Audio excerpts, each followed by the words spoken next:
আপোনালোকক স্বাগতম জনাইছো আপোনালোকক মোৰ ইউটিউব চেনেললৈ। ভিডিঅ'টো এটা যিকোনো এটা ডিপাৰ্টমেণ্ট লৈ স্পেচিফিক নহয়, কেইবাটা ডিপাৰ্টমেণ্টৰ কথা আছে ইয়াতে। আৰু এইটো বেলেগ নহয়, মই যিমানখিনি বস্তু ধৰি লওক দেখি আছো তাৰ ওপৰত ভিত্তি কৰি মই মানে কথাখিনি কৈছো। ৰিচেণ্টলি আপোনালোকে দেখি আছে বহুকেইটা ডিপাৰ্টমেণ্টৰ, এইকেইদিনো আপোনালোকক ভিডিঅ' দিও আছো, আপোনালোকে চাইছে চাগে।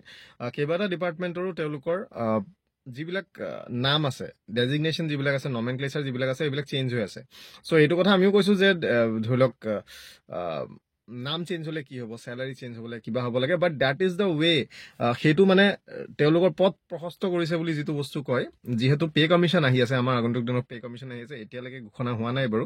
চেণ্ট্ৰেলত মেম্বাৰ এপইণ্টমেণ্ট চলি আছে, ষ্টেটত তাৰ পাছতে হয়তো ঘোষণা কৰিব, সোনকালে ঘোষণা কৰিবই লাগিব, নকৰাকৈ থাকিব নোৱাৰে।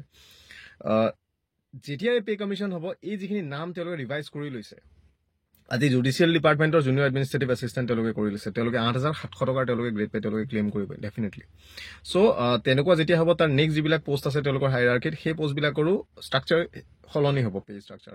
চ' এনেকুৱা ধৰণৰ নাম সলনি কৰা পদৰ যিবিলাক মানে নমেনক্লেচাৰবিলাক আৰু আপোনালোকে বেলেগ বেলেগ আৰু বিভাগৰ দেখিব। যেনেকৈ ধৰি লওক আপোনালোকে ৰিচেণ্টলি কালি নে পৰহি ভিডিঅ' দিছিলোঁ যে জুনিয়ৰ ৰেজিষ্ট্ৰিং এছিষ্টেণ্ট কৰিছে, যিবিলাক ৰেজিষ্ট্ৰেশ্যন ডিপাৰ্টমেণ্টৰ ছাব ৰেজিষ্ট্ৰাৰবিলাকৰ আছিলে আপোনালোকৰ জুনিয়ৰ এছিষ্টেণ্ট আৰু এক্সট্ৰা ৰাইটাৰ যিখিনি পোষ্ট আছিলে। ঠিক সেইদৰে অন্যান্য আৰু বেলেগ বেলেগ ডিপাৰ্টমেণ্ট, যেনে ধৰি লওক আপোনালোকৰ ট্ৰেজাৰীৰ কৰিছে। চ' তেনেকুৱা বহুত আৰু ডিপাৰ্টমেণ্টৰ তেনেকুৱা হেৰি হ'ব।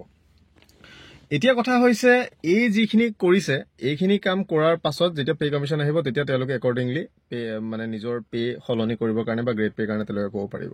চ' এইখিনি আছিলে এটা কথা। দ্বিতীয় কথা হৈছে, যিহেতু পে কমিশ্যন সমাগত আৰু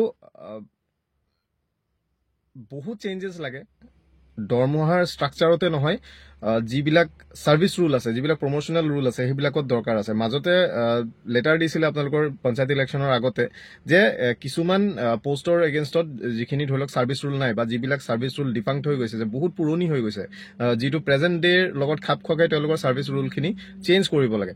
চ' সেই বস্তুখিনি দিছিলে, বেলেগ বেলেগ ডিপাৰ্টমেণ্টক বিচাৰিছিলে। আই ডোণ্ট থিংক যে মানে ধৰি লওক ডিপাৰ্টমেণ্টবিলাকে ইমান চিৰিয়াছলি লয় এই বস্তুবিলাক। আৰু যদি যিখিনি কৰ্মচাৰী পৰিষদ আছে, তেওঁলোকে যদি এই বস্তুটো যদি ষ্ট্ৰিক্টলি যদি তেওঁলোকে নাচায়, তেতিয়া ডিপাৰ্টমেণ্টে ইমান গুৰুত্ব নিদিয়ে। কাৰণ এমপ্লয়ী কি হয় হৈ থাকক, অফিচাৰ্ছখিনিতো ঠিকেই থাকে। অ'কে, চ' তেনেকুৱা এটা মনোভাৱ এটা চলি থাকে। আৰু ডেফিনেটলি সেইটো প্ৰত্যেক ডিপাৰ্টমেণ্টতে, প্ৰত্যেক বিভাগতে আছে। আপোনালোকে চাব, কেতিয়াও কোনো ধৰণৰ সমস্যা সমাধান নহয়। কি কাৰণে? কাৰণ আজি মই দেখিছোঁ বহু জিলাত প্ৰমোশ্যনৰ কমিটিয়ে নবহায় ডিষ্ট্ৰিক্টত। সেয়া লাগিলে আপোনালোকৰ ডিষ্ট্ৰিক্ট এডমিনিষ্ট্ৰেশ্যনতে হওক বা বেলেগ বেলেগ বিভিন্ন বিভাগত হওক, প্ৰমোশ্যনৰ কমিটিবিলাক নবহায়।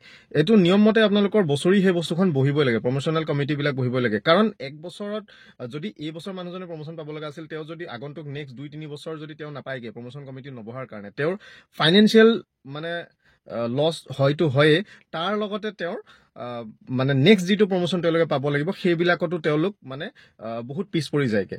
চ' মেক্সিমাম অফিচেছত মই দেখি আছো যে তেওঁলোকে প্ৰমোশ্যন কমিটিবিলাক নবহাই দেৰি কৰি থাকে। কি কাৰণে দেৰি কৰি থাকে? এইটো একদম নৰ্মেল এটা বস্তু। প্ৰত্যেক বছৰে গ্ৰেডুৱেশ্যন লিষ্ট পাব্লিছ কৰা হয়। গ্ৰেডুৱেশ্যন লিষ্ট পাব্লিছ কৰাৰ পাছত প্ৰমোশ্যন কমিটি বহাব লাগে। যিসকলে প্ৰমোশ্যন ল'ব নিবিচাৰে, তেওঁলোকে আণ্ডাৰটেকিং দিয়ে যে তেওঁলোকে ল'ব নিবিচাৰে। বাকী যিখিনি মানুহ আছে তেওঁলোকক প্ৰমোট কৰিব লাগে এজ পাৰ যিটো ৰষ্টাৰ, যিটো এভেইলেবল আছে, যাৰ যি কেটেগৰী বা যাৰ যি চিনিয়ৰিটি, সেই হিচাপত তেওঁলোকে সেইটো প্ৰমোট কৰিব লাগে। কিন্তু তেওঁলোকে সেই প্ৰমোশ্যনেল কমিটিয়ে নবহায়। বহুতখিনি জেগাত মই দেখি আছো আজি 2-3-4 বছৰ পৰ্যন্ত, 5 বছৰ পৰ্যন্ত প্ৰমোশ্যনেল কমিটি বহা নাই। 3 বছৰটো এভাৰেজ হয়। চ' এই বস্তুবিলাকৰ কাৰণে যিখিনি এমপ্লয় আছে তেওঁলোকৰ হিউজ ফাইনেন্সিয়েল লছ হয়। কিন্তু যিখিনি ধৰি লওক অফিচাৰ্ছ যিখিনি আছে, APSC আণ্ডাৰত যিখিনি ৰেগুলেট হয় বা অন্যান্য যিখিনি বৰ্ডৰ এগেইনষ্টত ৰেগুলেট হয়, তেওঁলোকৰ ফিক্স টাৰ্মত তেওঁলোকৰ কৰা হৈ আছে। যেনে ধৰি লওক APSৰ ধৰি লওক 3 বছৰ, 5 বছৰ তেনেকুৱা ভিতৰত হৈ থাকে। ACSৰ ধৰি লওক তেনেকৈ যায়। চ' তেনেকুৱা বেলেগ বেলেগ ডিপাৰ্টমেণ্টত সেইখিনি ষ্ট্ৰিক্টলি এটা টাইমলাইন ফ'ল' কৰি তেওঁলোকৰ কৰি থাকে। ঠিক সেইদৰে আছাম ছেক্ৰেটেৰিয়েটতো সেইটো ফ'ল' কৰে। কিন্তু বাকী যিবিলাক ডিপাৰ্টমেণ্ট আছে, যিখিনি ফিল্ড অফিচাৰ্ছ আছে বা যিবিলাক অন্যান্য কিছুমান অফিচ আছে, সেইবিলাকৰ ক্ষেত্ৰত এই বস্তুটো প্ৰযোজ্য নহয় আৰু বহুত বছৰ বছৰ ধৰি মানুহবিলাক ছেইম পষ্টতে কাম কৰি থাকিবলগীয়া হয়, যদিও বা ভেকেণ্ট পোষ্ট কিন্তু আছে। ঠিক সেইদৰে আপোনালোকৰ বেলেগ বেলেগ অফিচবিলাকত আপোনালোকৰ বেলেগ বেলেগ বহুতো পদ আছে। সেই পোষ্টবিলাকৰ এগেইনষ্টত কি হয়, আজিকালি কিছুমান এনেকুৱা পোষ্ট আছে যিবিলাক কোনো ধৰণৰ প্ৰয়োজনীয়তা নাই সেই পোষ্টবিলাকৰ, আৰু সেই পোষ্টবিলাক মানে ডিফাংক্ট কৰি পেলাই নতুন পোষ্ট ক্ৰিয়েট কৰিব লাগে, যাতে তেওঁলোকৰ প্ৰমোশ্যনবিলাক বেছি ভালকৈ হ'ব পাৰে। তো আপোনালোকৰ নিজৰ নিজৰ পোষ্টত আপোনালোকে সেইবিলাক জানিব, নিজৰ নিজৰ অফিচত কেনেকুৱা ধৰণৰ কি আছে। যেনে ধৰি লওক মই এই টাইম লিমিটটো মই কিয় কৈছো ৰিচেণ্টলি এটা অৰ্ডাৰ ওলাইছিলে যিখিনি ইঞ্জিনিয়াৰ্ছ আছে অ'কে এছিষ্টেণ্ট ইঞ্জিনিয়াৰৰ পৰা বৰ্তমান এছিষ্টেণ্ট এক্সিকিউটিভ ইঞ্জিনিয়াৰ পাবলৈ জাষ্ট 2 বছৰ টাইম লাগে আৰু এছিষ্টেণ্ট এক্সিকিউটিভ ইঞ্জিনিয়াৰৰ পৰা এক্সিকিউটিভ ইঞ্জিনিয়াৰ পাবলৈ জাষ্ট 3 বছৰ টাইম লাগিব বৰ্তমান সময়ত চ' সেই বস্তুটো চেঞ্জ কৰিছে মেজৰ এটা চেঞ্জ কৰা হৈছে আৰু এছিষ্টেণ্ট ইঞ্জিনিয়াৰ সোমাই পেলাই এক্সিকিউটিভ পাবলৈ বৰ বেছি টাইম নালাগে আৰু ডেফিনেটলি সেইটো এটা টাইম বাউণ্ড তেওঁলোকে প্ৰচেছ কৰিছে চ' সেই বস্তুটো প্ৰত্যেক ডিপাৰ্টমেণ্টত এপ্লিকেবল কৰিব লাগে আজি নিয়ম মতে আমাৰ দেখিছো মই গ্ৰেড 3 খিনি কথাটো বাদ দিলো গ্ৰেড 4 ৰ মানুহখিনি মই দেখিছো যে তেওঁলোকৰ যিসকলৰ মানে ৰিকুৱাৰ্ড কোৱালিফিকেশ্যন আছে এজ গ্ৰেজুৱেট গ্ৰেড 3 লৈ প্ৰমোশ্যন পাবলৈ গ্ৰেজুৱেট লাগিবই চ' সেইটো কি হৈছে 5 বছৰৰ পৰা 7 বছৰৰ ভিতৰত তেওঁলোকৰ নৰ্মেল তেওঁলোকৰ প্ৰমোশ্যন হ'ব লাগে to grade 3 subject to availability of vacant post okay কাৰণ 10% ইয়াৰ মাৰ্ক কৰা থাকে ফৰ গ্ৰেড 4 পিপল মানে তাত পোষ্ট দিবলৈ কিন্তু তেওঁলোকে পষ্টিং নাপায় কাৰণ চ' অবভিয়াছ মই বস্তুটো ক'লোৱে চ' এই বস্তুবিলাক এটা ষ্ট্ৰিক্ট টাইম বাউণ্ড এটা মানে প্ৰচেছ হৈ পেলাই সেইটো এডাৰ কৰিব লাগে চ' সেইটোৱে কথা ইয়াৰ পিছত আহোঁ মই দৰমহাৰ কথালৈ বহুতখিনি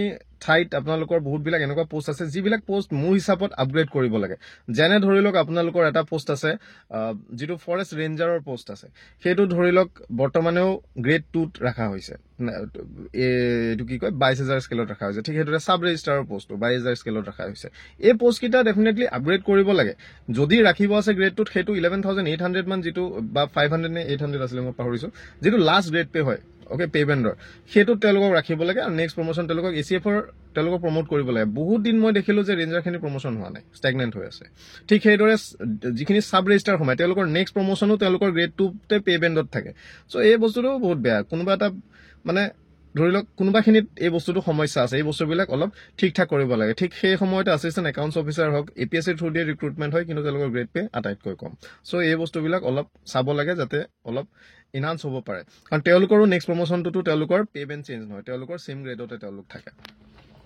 চ' এট দ্য ছেম টাইম মই যদি ক'বলৈ যাওঁ গ্ৰেড 3 কিছুমান পোষ্ট ADRE যোগেদিয়ে হৈছে যিখিনি ধৰি লওক ফুড পাব্লিক ডিষ্ট্ৰিবিউশ্যন ডিপাৰ্টমেণ্টৰ যিখিনি ছাব ইনস্পেক্টৰ আছে তেওঁলোকৰ গ্ৰেড পেটো এটলিষ্ট 8,700 কৰিব লাগে অ'কে যথেষ্ট কম হৈ আছে ইয়াৰ লগতে আপোনালোকৰ হেণ্ডলুম ডিপাৰ্টমেণ্টত আছে হেণ্ডলুম ডিপাৰ্টমেণ্টৰ ইনফেক্ট ইনস্পেক্টৰৰ পোষ্টটো আই গেছ এতিয়াও গ্ৰেড 3 হৈ আছে চ' সেইটো এতিয়ালৈকে আপগ্ৰেড কৰাই নাই চ' সেই তেনেকুৱা ধৰণৰ বস্তুবিলাক চেঞ্জ কৰিব লাগে তাৰ লগতে আপোনালোকৰ যিবিলাক ধৰি লওক PNRD ডিপাৰ্টমেণ্টত আছে কিছুমান এছিষ্টেণ্ট BDOৰ পোষ্ট আছে সেইটো ধৰি লওক নেক্সট প্ৰমোশ্যন ডাইৰেক্টলি BDO হয় সেইটো আপোনালোকৰ গ্ৰেড 1 পোষ্টত গুচি যায় কিন্তু এইটো আছে গ্ৰেড 3 তাকো পে স্কেল বহুত কম গ্ৰেড পে বহুত কম চ' সেইটো এটলিষ্ট 8,700 কৰিব লাগে তো তেনেকুৱা ধৰণৰ বহুতখিনি প্ৰব্লেম আছে যিবিলাক প্ৰব্লেম 8 পে কমিশ্যন নাহালৈকে যে কেনেবাকে সমাধান হ'ব এইটো মই নাভাবোঁ কিন্তু সেই বস্তুবিলাকৰ কাৰণে কথা বতৰাবিলাক আগবঢ়াই যাব লাগিব ঠিক সেইদৰে ড্ৰাইভাৰটো মই আপোনালোকক কালি মই ভিডিঅ' দিছোঁ সেইটোৰ কথা বতৰা চলি আছে কিন্তু তাৰ মতে কামবিলাক যদিহে হয় তেতিয়াহে বস্তুবিলাক ঠিক ঠাক হ'ব ইয়াৰ লগতে পাহৰিব নালাগে যে যিটো গ্ৰেজুৱেট পে'ৰ কথা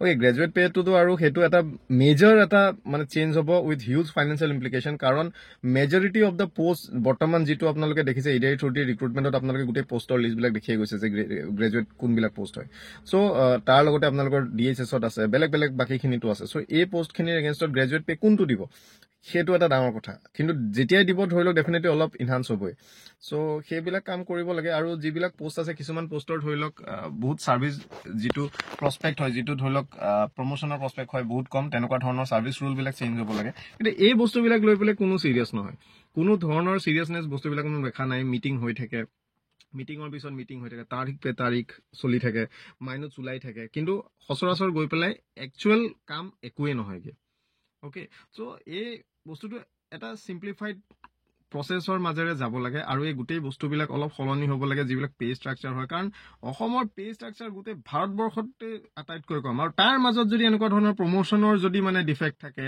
পোষ্টৰ যদি ডিফেক্ট থাকে ছাৰ্ভিচ ৰুলৰ যদি ডিফেক্ট থাকে ডেফিনেটলি এইটো অকল গভৰ্ণমেণ্টক ক'লে নহ'ব এইখিনি কনচাৰ্ণ ডিপাৰ্টমেণ্ট কনচাৰ্ণ যিখিনি এমপ্লয়ী আছে যিখিনি এছ'চিয়েশ্যন আছে তেওঁলোকৰ কৰিবলগীয়া বহুতখিনি আছে ইয়াতে চ' পে কমিশ্যন আহি আছে তাৰ আগতে অলপ ঠিক ঠাক কৰি লৈ পেলাই তাত এইখিনি বস্তু প্লেচ কৰিলে আই গেছ ভাল অলপ সমাধান পোৱা যাব বহুতখিনি এনেকুৱা পোষ্ট আছে যিখিনি ইমিডিয়েট এটেনশ্যনৰ দৰকাৰ আছে কাৰণ কাম বহুত হয় কিন্তু চেলাৰী বহুত কম আৰু পোষ্ট আপগ্ৰেড কৰিব লাগে বহুখিনি ঠাইত চ' তেনেকুৱা ধৰণৰ বহুতখিনি সমস্যা আছে আশা কৰিছোঁ আপোনালোকে কানেক্ট কৰিব পাৰিব যিখিনি বস্তু মই কৈছোঁ আৰু আপোনালোকৰ ইয়াৰ লগতে যদি আৰু অন্যান্য বহুত কিবা যদি আছে আপোনালোকে কমেণ্টত জনাব যাতে আমিও গম পাওঁ এট দ্য ছেম টাইম যিখিনি কণ্ট্ৰেকচুৱেল এমপ্লয়ী আছে কণ্ট্ৰেকচুৱেল এমপ্লয়ীখিনিৰো বহুতে ধৰি লওক মিনিমাম ৱেজেছত কাম কৰি আছে বহুত দিগদাৰ হয় আজিৰ দিনত তেনেকুৱা ধৰণৰ হেৰি চলি থাকিবলৈ। চ' ডেফিনেটলি তেওঁলোকৰ বিষয়েও কিবা এটা ভাবি কৰিব লাগে। ৰিচেণ্টলি দেখিছোঁ যে ICT ইনষ্ট্ৰাক্টৰখিনিক 20,000 তেওঁলোকৰ ইনহান্স কৰিছে চেলাৰী 20,000লৈ, আৰু লগতে আপোন ঘৰ আপোন বাহন তেনেকুৱা ধৰণৰ স্কিমখিনি আণ্ডাৰটো তেওঁলোকক আনিছে। ডেফিনেটলি ভাল কথা। এনেকুৱা ধৰণৰ গোটেই বস্তুবিলাক যদি সকলোখিনি কণ্ট্ৰেকচুৱেল এমপ্লয়ে পায়, ডেফিনেটলি তেওঁলোকৰ কাৰণে ভাল হ'ব। আৰু যি গভৰ্ণমেণ্টৰ যিটো ন' কষ্ট, যিটো জিৰ' কষ্ট স্কিম আনিছে ইঞ্চুৰেঞ্চৰ, সেইটো অধীনতো যদি সকলোকে টানি আনে ডেফিনেটলি ভাল হ'ব। চ' সকলোলৈ চাই পেলাই কাম কাজখিনি যদি কৰে ডেফিনেটলি ভাল হ'ব। চ' আশা ৰাখিছোঁ নেক্সট মানে পজিটিভ কিছুমান বস্তু দেখিবলৈ পাম। চ' ইমানে আছিলে, থেংক ইউ। নতুন ভিডিঅ' এটা আকৌ লগ পাম, আজিলৈ ইমানেই।